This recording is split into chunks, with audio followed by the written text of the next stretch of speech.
Olá, turma. Sou o professor Ananias Neto. Vamos dar continuidade à disciplina Redes de Computadores. Faz parte do curso técnico subsequente em Telecomunicações do Instituto Federal do Pará. Bem, a nossa aula de hoje é uma continuação da unidade 2, Modelos de Redes de Computadores. Então, o conteúdo está relacionado às partes que estavam faltando da aula anterior. Então, na aula anterior vimos conceitos sobre a introdução e conceitos sobre o modelo OSI. Estudamos algumas camadas referentes ao modelo OSI. Na nossa aula de hoje vamos falar sobre a arquitetura TCP/IP e sobre conceitos de protocolo. Ok, gente, então na aula de hoje vamos iniciar falando sobre a arquitetura TCP/IP e logo em seguida os conceitos de protocolos. Arquitetura TCP/IP. A arquitetura TCP/IP ela foi criada no finalzinho da década de 60 pelo Departamento de Defesa norte-americano, mais ou menos em 1969, e ela foi especificada ou referenciada pela ARPANET no início da década de 70. Bem, o objetivo principal dessa arquitetura é conectar múltiplas redes com bastante eficiência e continuidade dos serviços. Então esse era o seu objetivo geral.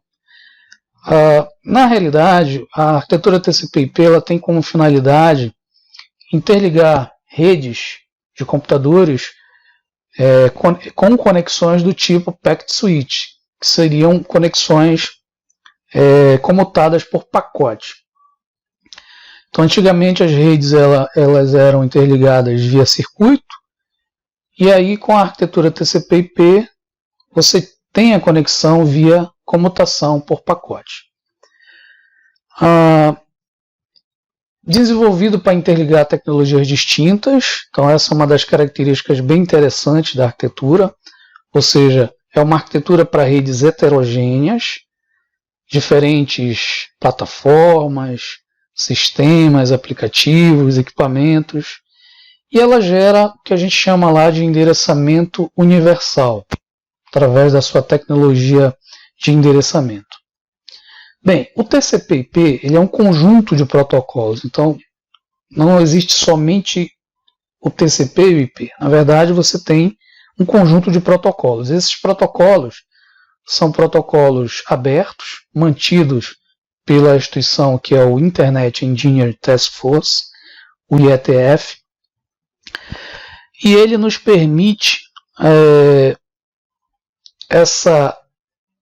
criar uma rede altamente heterogênea, com conexões confiáveis e contínuas, evitando possíveis falhas. Essa é a ideia básica do TCP/IP. Bem, o nome TCP/IP, obviamente, vem dos seus dois principais protocolos. O TCP, que é o Transmission Control Protocol, protocolo de transporte, e o IP, que é o Internet Protocol, protocolo utilizado para endereçamento universal. A arquitetura ela traz algumas finalidades interessantes, como já comentei aqui, que é a confiabilidade. Em caso de perda de conexão, por exemplo, de determinadas subredes entre origem e destino, a arquitetura garante que outros caminhos devem ser estabelecidos, devem ser roteados. Então isso é uma característica interessante da arquitetura. Uma outra finalidade é que é uma arquitetura flexível, Você pode atender diferentes aplicações. Então nós temos aplicações diversas, como transferência de arquivos, acesso a páginas de internet, uso de voz, uso de vídeo, ou seja, tecnologia em tempo real, transmissão e comunicação via e-mail. Então, uma série de aplicações que podem ser utilizadas ao mesmo tempo. Ok. Como a gente falou um pouquinho sobre os modelos OSI na aula passada, o modelo OSI na aula passada, vamos fazer uma comparação breve entre os dois modelos para entender um pouquinho como cada modelo trabalha, como cada modelo foi criado, né, a sua concepção. Bem, só para a gente lembrarmos, o modelo OSI ele é um modelo conceitual. Então ele é um modelo teórico. Já o modelo TCP/IP ele é um modelo real, ele tem aplicações reais. Bem, a primeira diferença ou a primeira comparação que a gente pode visualizar aqui nessa imagem seria o número de camadas. No modelo OSI nós temos 7 camadas: aplicação, apresentação, sessão, transporte, rede, enlace, física. Já na arquitetura TCP/IP nós temos apenas 4 camadas: aplicação, transporte, interrede ou internet e a interface de rede, também conhecida como acesso à rede. Então essa é uma diferença básica entre os modelos, que são a quantidade de camadas. Mas basicamente cada camada ou conjunto de camadas equivalem-se às suas funções. Bem, no modelo OSI, nós temos serviços que podem ser com e sem conexão. Então isso é feito aonde? Na camada de rede. Então a camada de rede ela proporciona serviço com e sem conexão. E na sua camada de transporte, por exemplo, só implementa o serviço com conexão. Diferente da arquitetura TCP/IP. Na arquitetura TCP/IP, vamos ver que você tem outras opções. Então, por exemplo, na camada de interrede da arquitetura TCP/IP, você só tem agora a possibilidade de ter conexões ou serviços sem conexão. Então, no modelo OSI, nós tínhamos com e sem conexão. Na arquitetura TCP/IP, nós vamos ter sem conexão. Ou seja, o protocolo IP ele não é um protocolo confiável. Então, ele é um serviço sem conexão.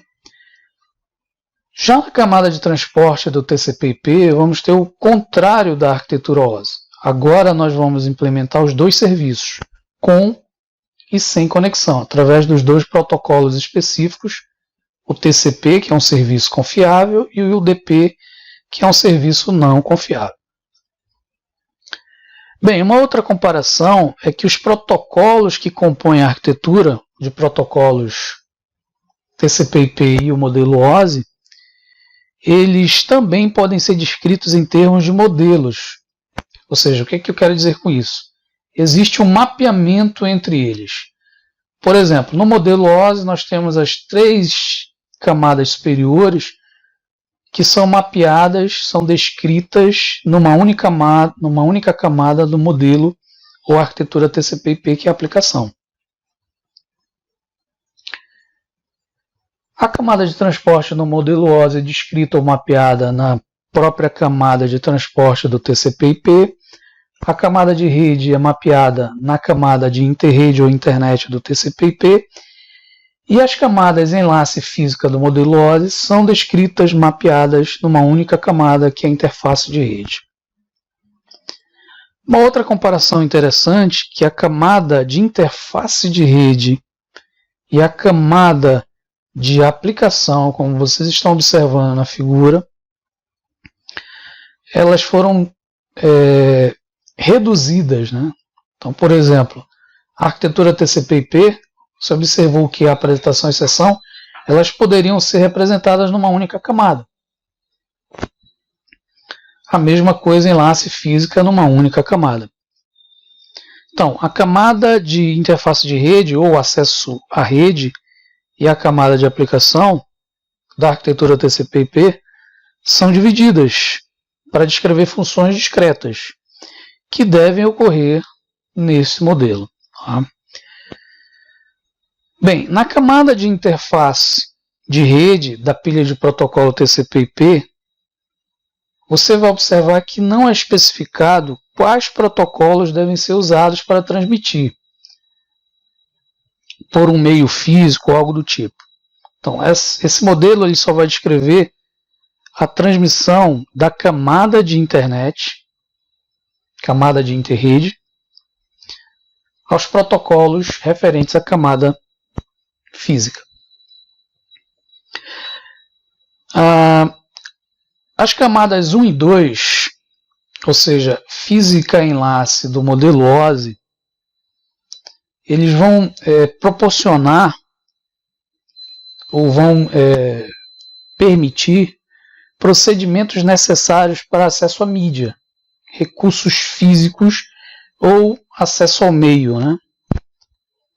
Acesso ao meio físico ou algo do tipo, para enviar dados. Essa função ela vai ser mapeada somente numa camada da arquitetura TCP/IP, que é a interface de rede.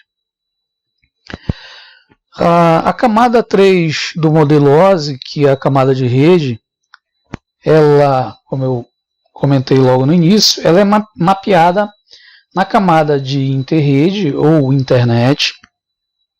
Então ela é diretamente mapeada na camada de interrede do TCP/IP. E essa camada ela é interessante porque ela é usada para descrever protocolos que vão fazer o chamado endereçamento, o encaminhamento, o roteamento dentro da rede. Então vocês vão observar que aqui existe semelhanças, né? Então eu vou utilizar praticamente as mesmas funções entre os modelos. A mesma coisa vai acontecer no nível da camada 4 do modelo OSI, que é a camada de transporte, que vai ser diretamente mapeada na camada de transporte da arquitetura TCP/IP. Então essa camada ela vai descrever os serviços e as funções gerais que vão fornecer uma entrega ordenada e confiável dos dados entre os dispositivos de origem e destino, que é o famoso serviço confiável do TCP. Assim como existe o serviço não confiável do UDP.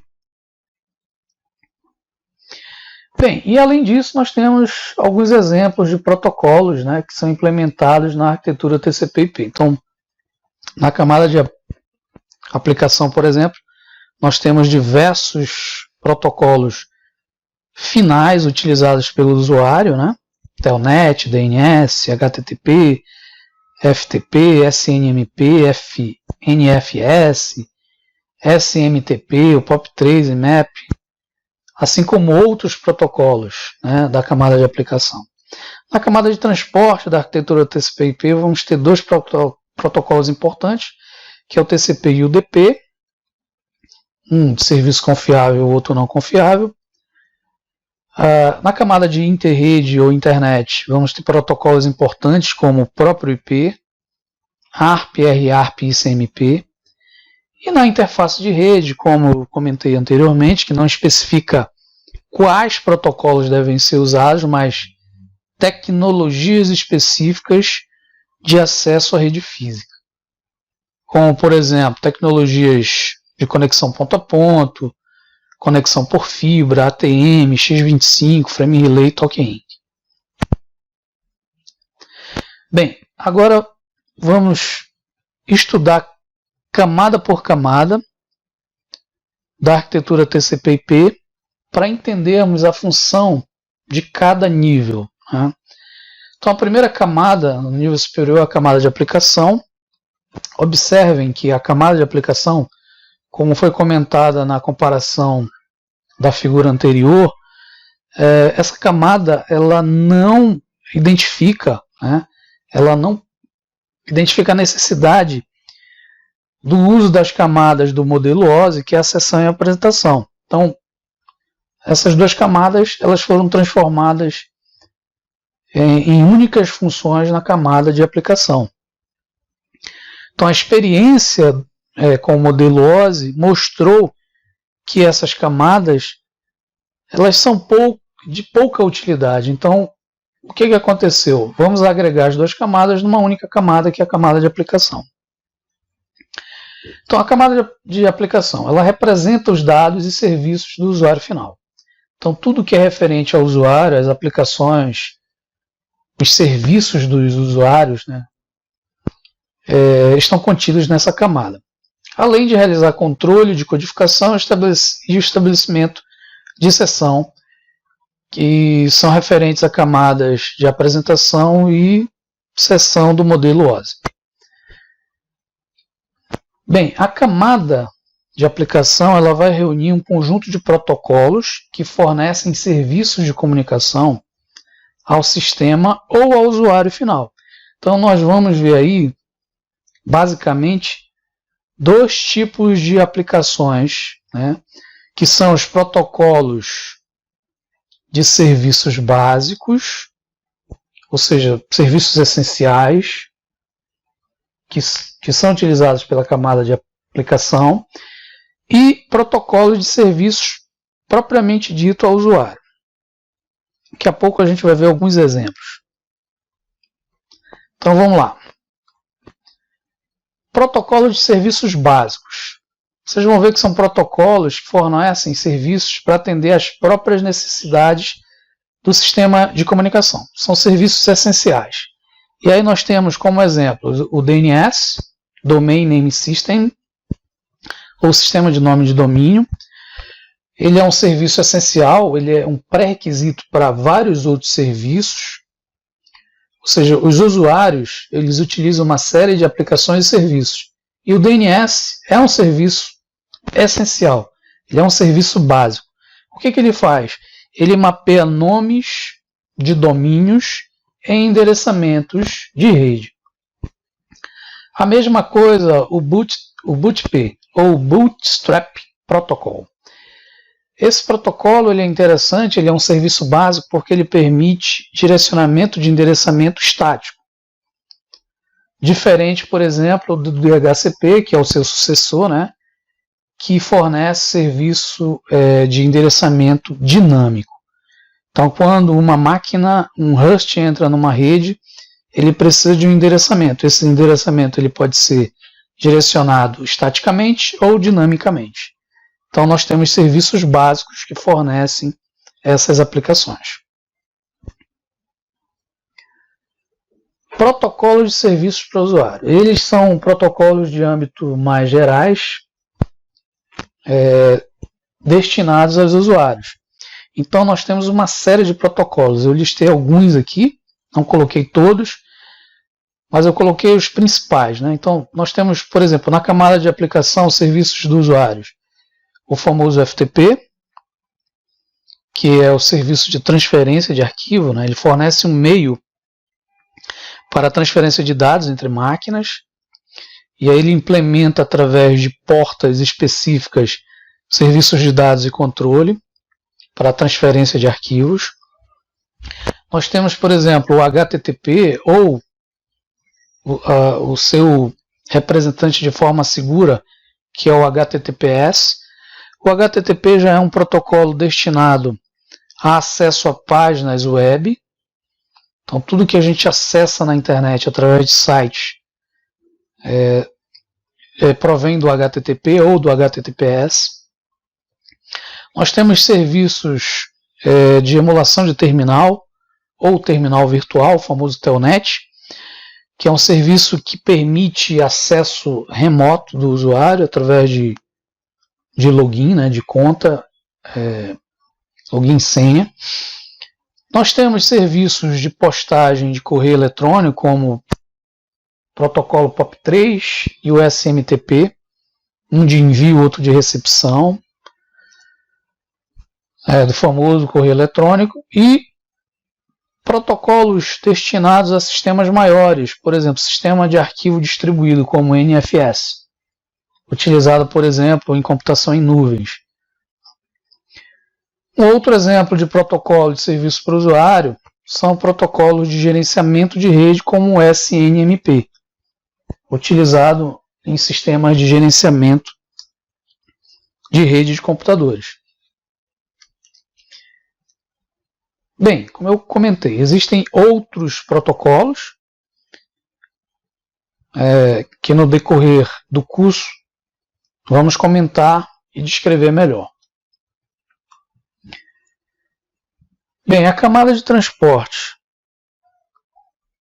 A camada de transporte da arquitetura TCP/IP, ela foi projetada para permitir que os elementos envolvidos na comunicação entre origem e destino estabeleçam uma conversa, né, uma comunicação fim a fim.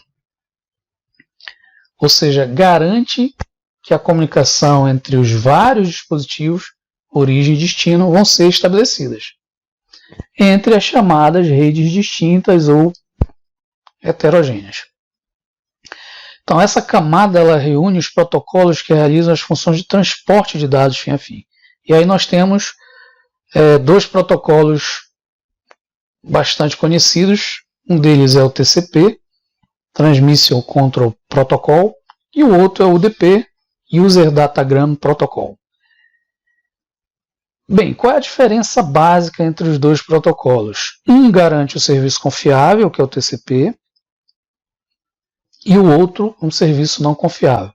Então vamos ver, por exemplo, que o TCP ele é um protocolo mais oneroso, ele se preocupa com coordenação, sequenciação, controle de fluxo, a chamada comunicação lógica. Então ele estabelece uma conexão antes de realizar a transmissão. E diferente do UDP, que ele não se preocupa com todos esses procedimentos, ele é um protocolo chamado melhor esforço, ou seja, a função dele é transmitir para ganhar tempo, né, em determinados serviços. Então ele é chamado de serviço não confiável.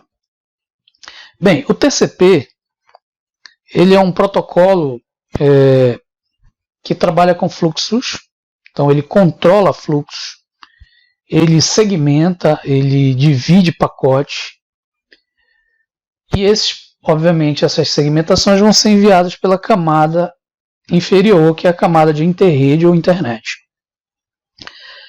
Do outro lado da transmissão, ou seja, no host destino, o TCP ele vai reagrupar, ele vai reordenar esses dados para garantir a entrega.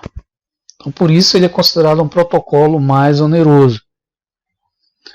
E aí ele permite, por exemplo, uma transmissão de dados sem erro e, como eu comentei, estabelece esse controle de fluxo, que é evitar, por exemplo, que uma máquina destino receba mais do que foi destinada a receber. Bem, o UDP, como eu comentei, ele oferece um serviço sem conexão, não confiável, para aplicações que não precisam do sequenciamento. Ou seja, eu quero transmitir, eu quero garantir a transmissão mais rápida, então eu uso o UDP. E aí eu não preciso sequenciar, não preciso de um determinado controle de fluxo como o TCP faz. Bem, aí nós temos exemplos como serviços multimídias, voz, vídeo, né, que são aplicados através do UDP.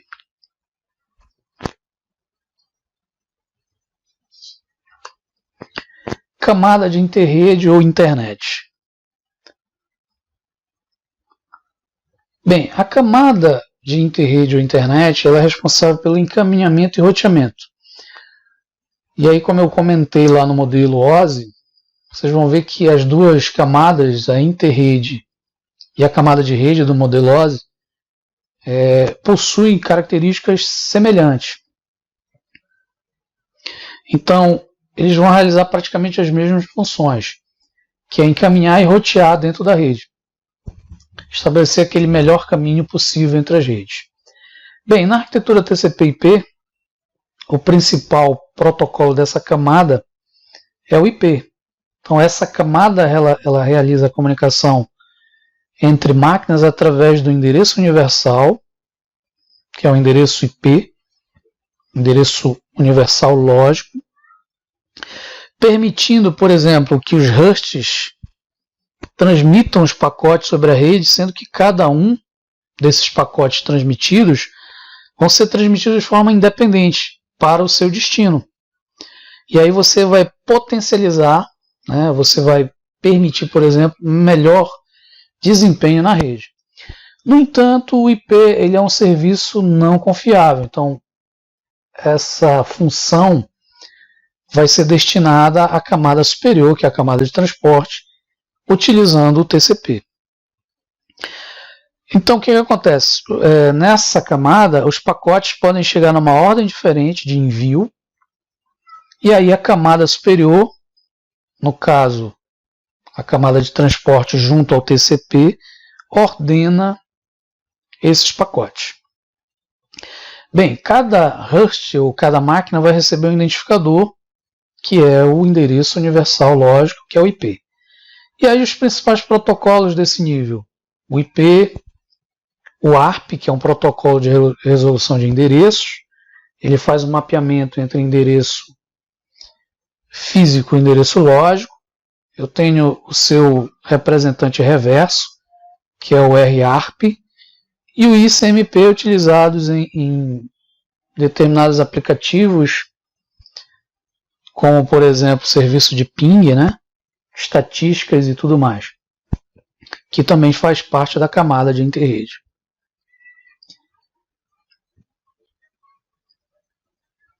Bem, a camada de interrede, ela define um formato oficial, que são os pacotes. E aí nós temos a principal função da camada de interrede, que é garantir a entrega ao destino através do chamado roteamento.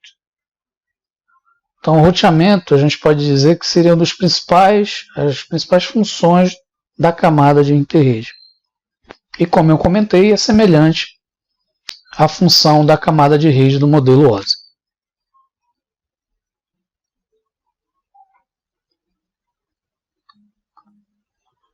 Bem, por fim, a camada de interface de rede. A camada de interface de rede, a sua função é controlar os dispositivos de hardware, ou seja, os dispositivos físicos e o meio físico que compõe a rede.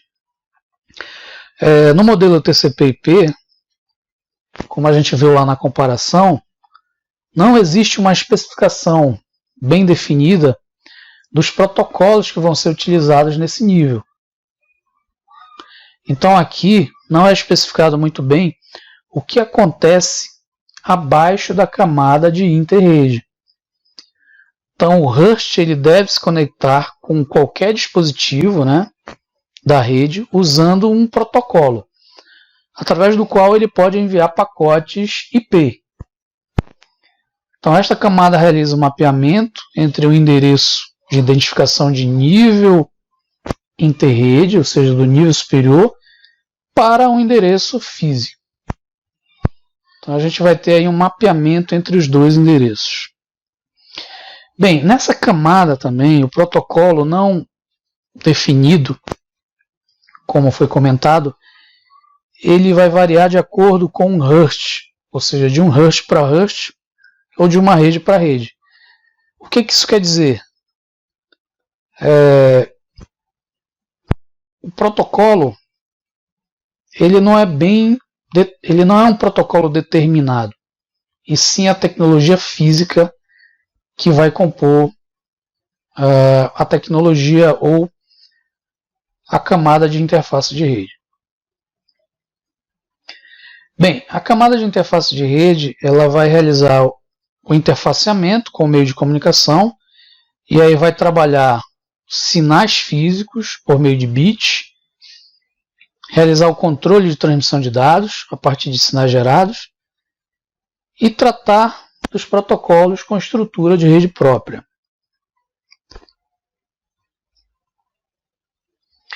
Bem, o que a gente vai ver agora? A gente vai ver um pouquinho sobre os conceitos de protocolo, entender como eles são constituídos, as informações específicas, por exemplo, o que contém um protocolo, como é que ele é composto, os tipos de protocolos. Ok, os protocolos são regidos por elementos que os definem. Então nós temos 3 elementos básicos que definem um protocolo: a sintaxe, a semântica e o timing. A sintaxe e a semântica são bem interessantes porque elas vão determinar o formato e o significado dentro do protocolo. Então a sintaxe ela é o formato dos dados. Ou seja, quando a gente for ver, por exemplo, um cabeçalho de um protocolo, eu vou ter o formato desse cabeçalho, a composição desse cabeçalho, a ordem que esses elementos vão estar dispostos, os campos. E a semântica vai descrever o significado de cada campo, ou seja, qual é o objetivo de cada campo dentro de um cabeçalho de um protocolo. Então a sintaxe é o formato dos dados, a ordem segundo os dados são apresentados, e a semântica é o significado de cada conjunto sintático, para dar sentido à mensagem. E o terceiro elemento é o timing, que ele vai definir a velocidade de transmissão dos pacotes. Isso é importante porque o protocolo precisa estabelecer um sincronismo. Então, nós vamos ter essa informação relacionada a um determinado protocolo. Bem, agora bora entender um pouquinho algumas funções dos protocolos. Os protocolos eles estabelecem uma série de funções. E aí nós temos funções na comunicação, que podem ser realizadas através de um endereçamento. Então nós temos protocolos que vão especificar um endereço origem, um endereço destino, para que ocorra a troca de mensagens na comunicação. Ou seja, eu vou transmitir de um host de origem e eu tenho que saber quem é o host de destino. Sem isso eu não estabeleço uma comunicação. Então o protocolo ele me garante isso. Uma outra função na comunicação seria a numeração e a sequência. Então, por exemplo, na arquitetura TCP/IP, nós temos o TCP que realiza isso, né? Então tem a identificação de cada mensagem através de um número sequencial. Então quando eu transmito um pacote da origem ao destino, o destino quando recebe essa sequência de pacotes através de um número de sequência, consegue reordenar esses pacotes. Uma outra função na comunicação é o estabelecimento da conexão. Então nós temos protocolos que vão, antes de transmitir, estabelecer uma conexão, serviço confiável, e já outros não. Então é a definição de um canal lógico de transmissão entre origem e destino. Bem, outras funções de comunicação. Nós temos, dentro de alguns protocolos, o chamado controle de erros. Então existem protocolos que vão fazer identificação e correção de erros na comunicação. Então, a gente vai estudar, por exemplo, na camada de enlace, que existem algoritmos de controle e detecção de erros, né? Que identificam dentro de uma transmissão se uma mensagem foi transmitida de forma correta ou não. Nós temos protocolos que vão realizar funções de retransmissão. Então eu vou ter repetição da mensagem quando a mensagem não é confirmada, através de um ACK, um acknowledgement. A confirmação de recebimento. Então eu vou ter protocolos que vão confirmar o recebimento, também através do ACK. Então o TCP ele realiza muito isso através da comunicação de 3 vias, do three-way handshake, né? Quando cada segmento da mensagem é recebida, então existe uma confirmação, um ACK. Vamos ter protocolos que vão realizar funções da conversão de código, adequação do código às características do destinatário. Então, se eu estou transmitindo entre origem e destino, as informações transmitidas devem ser adequadas entre origem e destino. Bem, existem tipos de padronizações de protocolo. Então, 2 tipos básicos relacionados às padronizações são os protocolos de factor, então padrões que são usados pela comunidade, principalmente por fabricantes que lançam novos produtos, mas ainda não foram aprovados por comitês. Então esse é o chamado de factor. E existem protocolos padronizados de jure, que são protocolos que foram reconhecidos por comitês reguladores. Então nós temos protocolos aprovados e aqueles que ainda precisam passar por aprovações. E aí nós temos esses comitês reguladores, né, os principais comitês reguladores. Por exemplo, o ISO é um comitê regulador, a International Organization for Standardization, né? O Instituto de Engenheiros Elétricos e Eletrônicos, o I3E, o ITU, que é a União Internacional de Telecomunicações, a ANSI também é um comitê regulador, e o EIA, né? Associação de Indústrias Eletrônicas. Então, a importância desses órgãos é estabelecer uma padronização. Essa padronização vai permitir que protocolos criados funcionem em determinadas tecnologias, e essas tecnologias, principalmente tecnologias distintas, devem ser associadas.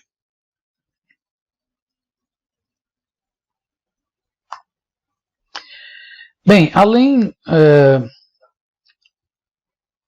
dos tipos de padrões, nós temos tipos específicos de protocolos. Então nós temos, por exemplo, protocolos de comunicação em rede. Esse tipo de protocolo eles vão permitir que dois ou mais dispositivos se comuniquem através de uma rede. E aí na arquitetura TCP/IP nós temos exemplos como o IP, ele é considerado um protocolo de comunicação. Nós temos o TCP e o UDP, que também são considerados protocolos de comunicação, ou seja, eles vão permitir, através de serviços confiáveis ou não, que os dispositivos interligados em rede vão se comunicar, né? Além dos protocolos de comunicação em rede, nós temos os protocolos de roteamento. São aqueles protocolos que vão permitir determinar um caminho ou uma melhor rota possível da informação. Aí nós temos exemplos na arquitetura TCP/IP como o RIP e o SPF. Então são dois tipos de protocolos de roteamento, onde eles vão determinar o melhor caminho possível para os pacotes percorrerem da rede. Bem, além dos protocolos de comunicação e roteamento, nós temos protocolos de coberta de serviços, ou seja, serviços essenciais como o DNS e o DHCP. Então, esse tipo de protocolo de descoberta de serviços, ele é utilizado em serviços de detecção automática de dispositivos ou serviços. Então, são pré-requisitos, são serviços que são pré-requisitos para o funcionamento de outros serviços. Então, por exemplo, como eu comentei lá no início da aula, o DNS ele é um pré-requisito para um serviço de páginas de internet. Então, antes de acessar uma página, eu preciso descobrir quem vai fazer a tradução de nomes, ou seja, nomes de domínios e endereços IPs. Um outro exemplo seria o DHCP. O DHCP ele é um protocolo de determinação dinâmica de IP para as máquinas, ou seja, uma máquina entra numa rede, ela precisa obter um endereço e esse endereço é destinado dinamicamente. Um outro exemplo de protocolo, o tipo de protocolo, são os protocolos de segurança. São protocolos essenciais, né, para garantir a integridade, a confiabilidade e a disponibilidade dos dados. Então, por exemplo, na arquitetura TCP/IP nós temos alguns exemplos, como o IPsec, que é o representante seguro do IP. Então é como se fosse uma extensão do IP de forma segura, ou seja, ele garante uma certa segurança na camada de interrede, visto que o IP não é um serviço confiável. Então, quando eu vou fazer, por exemplo, o uso do IPsec, eu vou criar um túnel virtual seguro na camada de interrede ou internet. E um outro exemplo é o SSH, que seria um protocolo utilizado para acesso remoto. Então, nós vamos ver isso mais à frente, onde ele vai garantir um acesso criptografado, então garantindo maior segurança. Ok, turma, então essa foi mais uma aula complementar relacionado aos modelos de redes de computadores. Então, na primeira aula falamos sobre conceitos introdutórios, conceitos de camadas, relação entre camadas, modelo OSI. E na aula de hoje fizemos uma introdução da arquitetura TCP/IP, uma comparação com o modelo OSI e alguns conceitos sobre protocolos. Agradeço mais uma vez a participação de todos e até uma próxima aula.